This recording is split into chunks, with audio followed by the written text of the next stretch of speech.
প্রিয় সুধী, যে যেখান থেকে দেখছেন অনেক অনেক প্রীতি ও শুভেচ্ছা।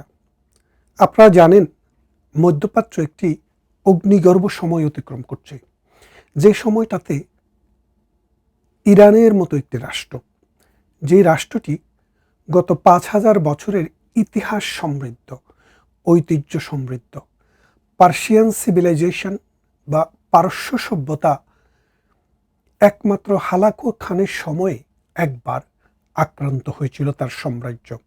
এই ছাড়া পৃথিবীর ইতিহাসে আমরা যতটুকু সময় সম্পর্কে ধারণা রাখি জানি, কোনো সাম্রাজ্যই, আপনি রোমান সাম্রাজ্য বলেন, ওসমানীয় খেলাফত বলেন, ব্রিটিশ এম্পায়ার বলেন, কেউই কিন্তু এই পারস্য সভ্যতাকে পরাজিত করে পারস্য সভ্যতা দখল করতে পারেনি।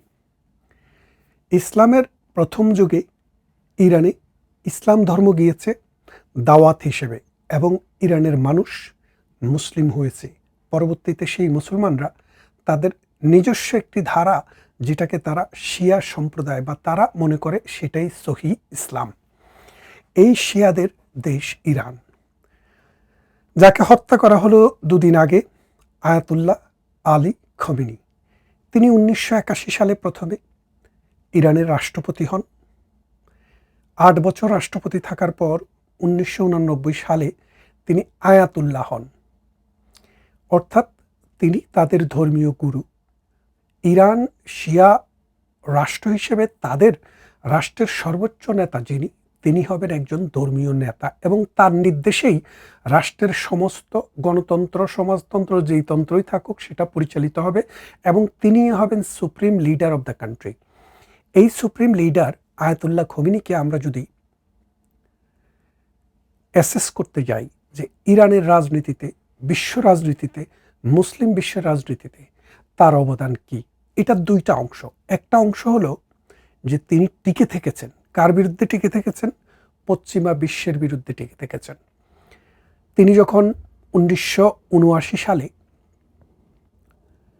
ফ্রান্স থেকে এসে যখন তারা তাদের ইরানে ইসলামী বিপ্লব রেভলিউশন যখন সার্থক হয়, রেজা শাহ পাহলভি যখন দেশ থেকে বিতাড়িত হয়ে পালিয়ে যায়, তখন তারা ক্ষমতা গ্রহণ করে।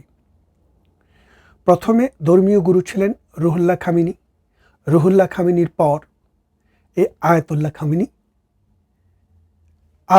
আলী খমেনি তাদের সর্বোচ্চ ধর্মগুরু হন, ধর্মীয় নেতা হন।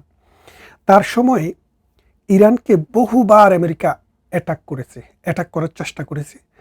তার উপরে ইসরায়েল রাষ্ট্র ইরানের সরাসরি শত্রু। কেন শত্রু? কারণ ইরান মনে করে ইসরায়েলের যে এই দ্বিতীয় বিশ্বযুদ্ধ উত্তর সময়ে আরব ভূমিতে ইসরায়েলের যে অবস্থান, এই অবস্থানটিকে ইরান কখনো ন্যায্য মনে করেনি এবং ইরান সবসময় এটার বিরোধিতা করে এসছে। এবং ইরান বলেছিল, আপনারা জানেন যে এই আয়াতুল্লাহ আলী খমেনি এবং আহমেদিনেজাদ যখন ইরানের প্রেসিডেন্ট ছিলেন, তখন এই দুইজনই একটি কথা বলেছিলেন যে বিশ্ব মানচিত্রে ইসরায়েল থাকবে না।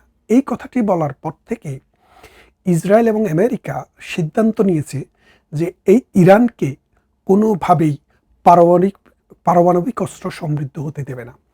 শুধু যে তা মানে এই বিষয় তা না, এর আগেও ইরান কিন্তু যখন 1979 সালে যখন তাদের বিপ্লবের পর আমেরিকার 50 জন নাগরিককে জিম্মি করে রেখেছিল।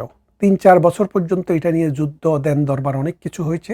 4-5 বছর পরে ছেড়ে দিতে বাধ্য হয়েছে।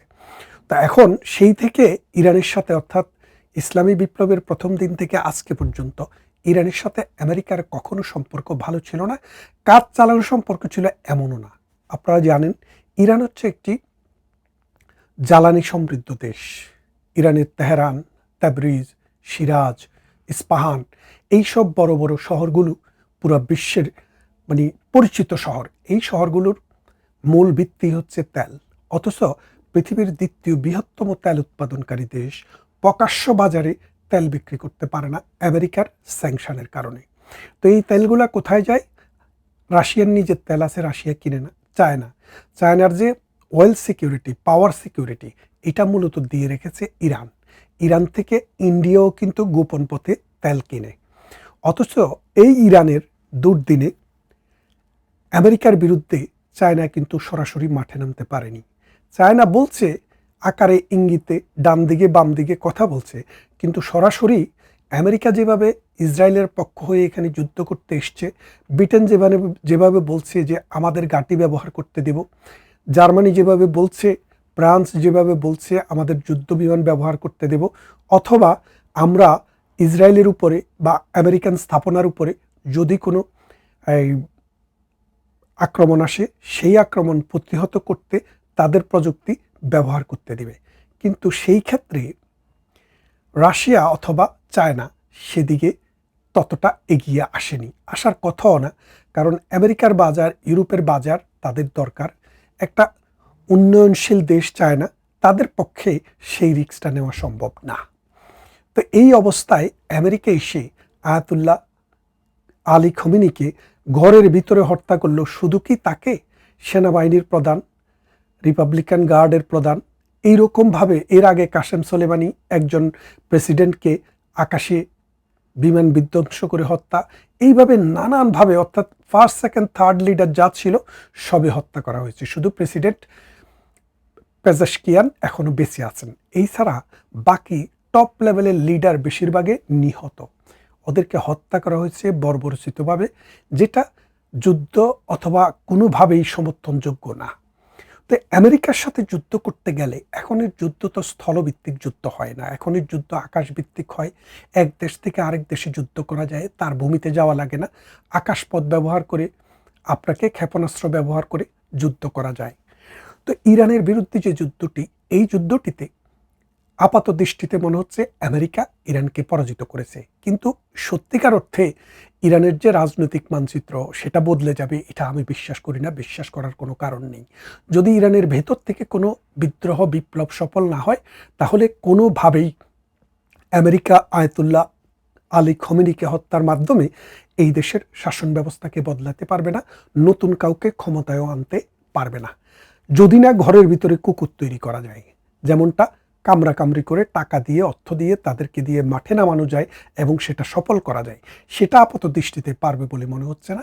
আমেরিকার ইচ্ছা ইরানকে 3-4 ভাগ করে আলাদা আলাদা ছোট ছোট দেশ করা, যাতে এটা আর কোনো শক্তিশালী দেশ না থাকতে পারে। এখন বিষয় হচ্ছে আয়াতুল্লাহ আলী খমেনির সফলতা যেটা, সেটা হলো টিকে থাকার সফলতা। উনি 40 বছরের উপরে টিকে ছিলেন আমেরিকার রক্তচক্ষুকে উপেক্ষা করে। কিন্তু দেশ, সমাজ, রাষ্ট্র, পৃথিবীর জন্য কি করেছেন? এই যে মনে করেন হামাস এবং হিজবুল্লাহ, এই দুইটা বাহিনীর যে জন্ম এবং এদের বিকাশ এবং এদের হাতে অস্ত্র যাওয়া, এইটা কিন্তু মূলত ইরানের তত্ত্বাবধানেই হয়েছে। এই মধ্যপ্রাচ্যে যত অশান্তি, যত ঝামেলা, এই ইসরায়েলকে থ্রেট দেওয়া, আমেরিকাকে থ্রেট দেওয়া, আসলে মানে ডাল নাই তলোয়ার নাই, নিধিরাম সর্দারের মতো বুদ্ধিভিত্তিকভাবে কাজ করার ফলে দুবাই, সৌদি আরব, বাহরাইন, কুয়েত, কাতার, দেখেন এরা কিন্তু বিশ্বে অর্থনৈতিক মোড়লে আস্তে আস্তে পরিণত হয়েছে। আমেরিকা বলেন, ইউরোপ বলেন, এশিয়া বলেন, সবাই কিন্তু তাদেরকে আজকে কাউন্ট করে। কেননা তারা আমেরিকার সাথে সমঝোতার ভিত্তিতে তাদের অর্থনীতির ভিতকে মজবুত করেছে এবং পৃথিবীতে মাথা উঁচু করে দাঁড়িয়েছে। অন্যদিকে ইরান, সবচাইতে প্রাচীন সভ্যতা মধ্যপ্রাচ্যের সেই দেশটি, এত সম্পদ নিয়ে, এত তেল নিয়ে তারা কিন্তু ফকিন্নি হয়ে গেছে। তাহলে এই যদি এই দায়টা কার? এই দায়টা হচ্ছে শাসন যারা করেছে তাদের।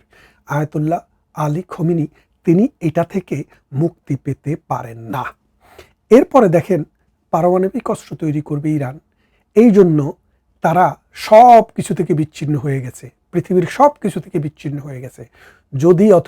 যদি তারা অতদিনে পারমাণবিক অস্ত্র তৈরি না করে, তারা যদি বিশ্বের সাথে তাল মিলিয়ে অর্থনৈতিক প্রবৃদ্ধি অর্জন করে দেশটাকে সত্যিকার অর্থে একটা জার্মানির মতো, জাপানের মতো দেশ করে ফেলতে পারত, তাহলে আমেরিকার কোনো ক্ষমতা ছিল না যে তাদের পারমাণবিক কর্মসূচিকে ঠেকানোর। কিন্তু ইরান সেই পথে যায়নি, কট্টর পথে গেছে। কট্টরপন্থা পৃথিবীর কোনো দেশে, হিন্দুইজম, বুদ্ধিজম, খ্রিস্টানিটি যখনই বলেন, সভ্যতার হাজার হাজার বছরকে যদি আপনি তুলনা করে দেখেন, তাহলে দেখবেন যে তারা কখনো সফল হয়নি। তারা একটা নির্দিষ্ট সময় পর্যন্ত একটা জাতিকে, একটা সময়কে, একটা রাষ্ট্রকে সাপ্রেস করেছে, জোর করে ক্ষমতা দখল করে রেখেছে, কিন্তু বিশ্ব দরবারে তারা কিন্তু দাঁড়াতে কখনো পারেনি।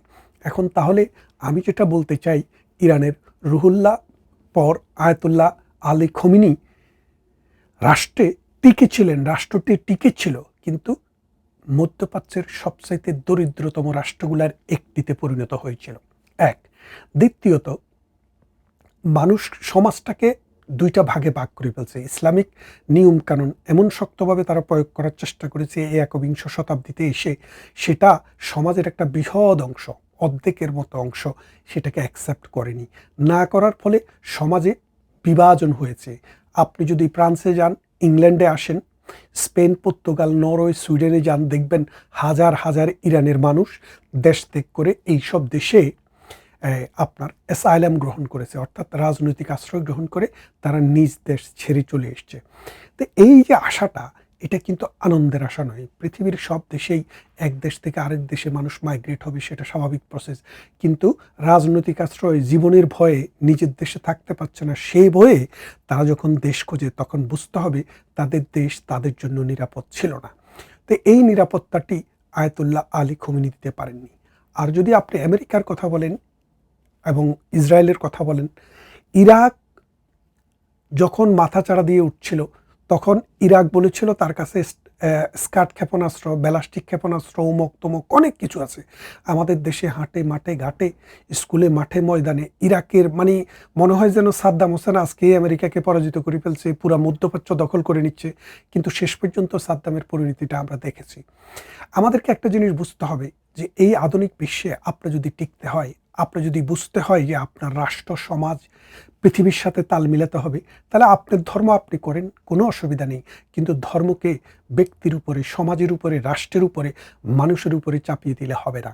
আপনাকে সেকুলার চিন্তা চেতনা নিয়ে ধর্ম যার যার, রাষ্ট্র সবার, এই অ্যাকোমোডেশন দিয়ে যদি আপনি আগাতে পারেন তাহলে আপনি আগাতে পারবেন। আজকের পৃথিবী হচ্ছে প্রযুক্তির পৃথিবী, বিজ্ঞানের পৃথিবী। ইসরায়েলে 3টি সন্তান জন্মগ্রহণ করলে তার 2টি হয় বিজ্ঞানী। আর আমার দেশ, আপনার দেশ মধ্যপ্রাচ্যে 10 জন না 10,000 সন্তান জন্মগ্রহণ করলেও একজন বিজ্ঞানী হবেন কিনা সেটা সন্দেহ আছে। নজরুল দুঃখ করে বলেছিলেন, বিশ্ব যখন এগিয়ে চলেছে আমরা তখনও বসে বিবি তালাকের ফতোয়া খুঁজছি কোরআন হাদিস চষে। তিনি বলতে চেয়েছিলেন যে পৃথিবীর মানুষ চাঁদের দেশে যাচ্ছে, মঙ্গল গ্রহে যাচ্ছে, নতুন নতুন তথ্য আবিষ্কার করছে, বিজ্ঞানের নতুন নতুন সূত্র আবিষ্কার করে জীবনকে বদলে দিচ্ছে। আর আমাদের মৌলানারা, আমাদের ধর্মগুরুরা রাত দিন এই মাদ্রাসা মুক্তব গেটে কোরআন হাদিস চষে ওই বিবি তালাক কীভাবে দিলে হবে, 3 বিয়া করবেন নাকি 4 বিয়া করবেন, 2 বিয়া নাকি 3 বিয়া জায়েজ, কয় বিয়া করলে লাভ হবে, এইসব নিয়ে, বাথরুমে যেতে ডান পা দিবেন নাকি বাম পা দিবেন, সহবাস করতে কোন দোয়া পড়বেন, এইসব নিয়ে ব্যস্ত। এই যে আধুনিক বিশ্বে যদি টিকতে হয়, মুসলমানদের যে চারদিকে পরাজয়, এর মূল কারণ হচ্ছে শিক্ষা। মুসলমানের ধর্ম কোনো সমস্যা নয়, সমস্যাটা হচ্ছে শিক্ষা। আপনি দেখেন আফগানিস্তানের সবচাইতে বড় নেতাকে 2 দিন আগে পাকিস্তান হত্যা করলো।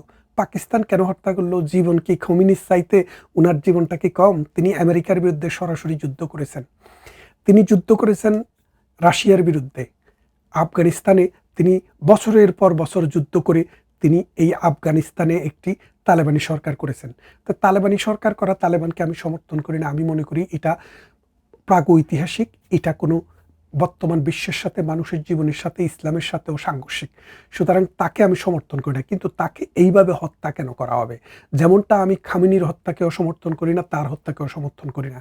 3 দিনের মাথায় 2জন ধর্মগুরু নিহত হলেন নির্মমভাবে, একজন মুসলমানের হাতে, আরেকজন খ্রিস্টানের হাতে বা এহুদির হাতে। তা এখন বিষয়টা হচ্ছে, মুসলমান বিশ্বের আমরা ইরাককে দেখেছি, আমরা এই সিরিয়াকে দেখেছি, আমরা দেখেছি লিবিয়াকে, কোথাও তারা দাঁড়াতে পারেনি। এখন মুসলমান যদি শিক্ষা না নেয় যে আমরা আসলে আমাদের সন্তানকে মাদ্রাসায় পড়াবো নাকি জ্ঞান বিজ্ঞানে উন্নত করব, কারণ আজকের দিনে ধর্মশিক্ষা আধুনিক জীবনে খুব ইজি হয়ে গেছে। আপনি ধর্ম শিখতে চাইলে আপনাকে কেউ স্টপ করতে হবে না। কিন্তু আপনি যদি ধর্মশিক্ষার পাশাপাশি বিজ্ঞান শিক্ষায়, প্রযুক্তি শিক্ষায়, এখন দেখেন স্যাটেলাইট ছাড়া আপনার চলে না, ইন্টারনেট ছাড়া আপনার চলে না, কম্পিউটার ছাড়া চলে না, মোবাইল ছাড়া চলে না, টেলিভিশন ছাড়া চলে না। কিন্তু আপনি কথায় কথায় বলছেন যে আল্লাহ ইহুদি নাসারার হাত নাচতে নাবুদ করে দাও। কিন্তু আপনি তো তাদের প্রযুক্তি দিয়েই চলছেন। এখন যতদিন পর্যন্ত আপনার ধর্মের ভিতর থেকে কোনো প্রযুক্তি বাইর করতে না পারবেন, তাহলে তো আপনি তার প্রযুক্তিতেই চলবেন। তো তার প্রযুক্তিতে চইলা তার বিরুদ্ধে আপনি দাঁড়াবেন, এটা সম্ভব না। এটা শুধুমাত্র একটা সার্টেন টাইমের জন্য ৫ বছর, ১০ বছর, ১৫ বছর, ২০ বছরের জন্য আপনার দেশকে, আপনার জাতিকে, আপনার সমাজকে আপনি পিছনে দিতে পারবেন। কিন্তু আপনিও আগাতে পারবেন না, রাষ্ট্রকেও আগাতে দিবেন না, মানুষের জীবনকেও বদলাতে দিবেন না।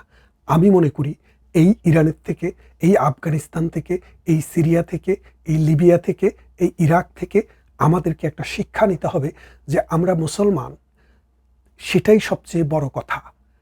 এটা মনে করার কোনো কারণ নেই। মুসলমানের পাশাপাশি আমাদেরকে বিজ্ঞান শিক্ষায়, আধুনিক জ্ঞান বিজ্ঞানে উন্নত হতে হবে।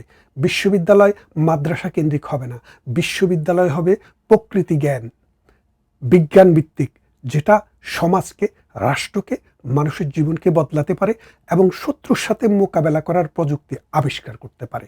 তা না হলে এই মুসলিম সমাজ যে অন্ধকারে আছে, যে তিমিরে আছে, তার থেকে আরও ধীরে ধীরে নিমজ্জিত হবে এবং একটা সময়ে এই ইসলাম ধর্মই কিন্তু একটা সমস্যার মুখোমুখি দাঁড়িয়ে যাবে। আমরা চাই না মানুষের এই বিশ্বাস, কমন হেরিটেজ অফ ম্যানকাইন্ড, একটা ধর্মের প্রতি এই রকম কোনো আঘাত আসুক। আমরা চাই টিকে থাকুক সব ধর্ম মানুষের আত্মায়, মানুষের জীবনে, কিন্তু সেটা হোক মানুষের মুক্তির হাতিয়ার, মানুষকে জিম্মি করার হাতিয়ার নয়।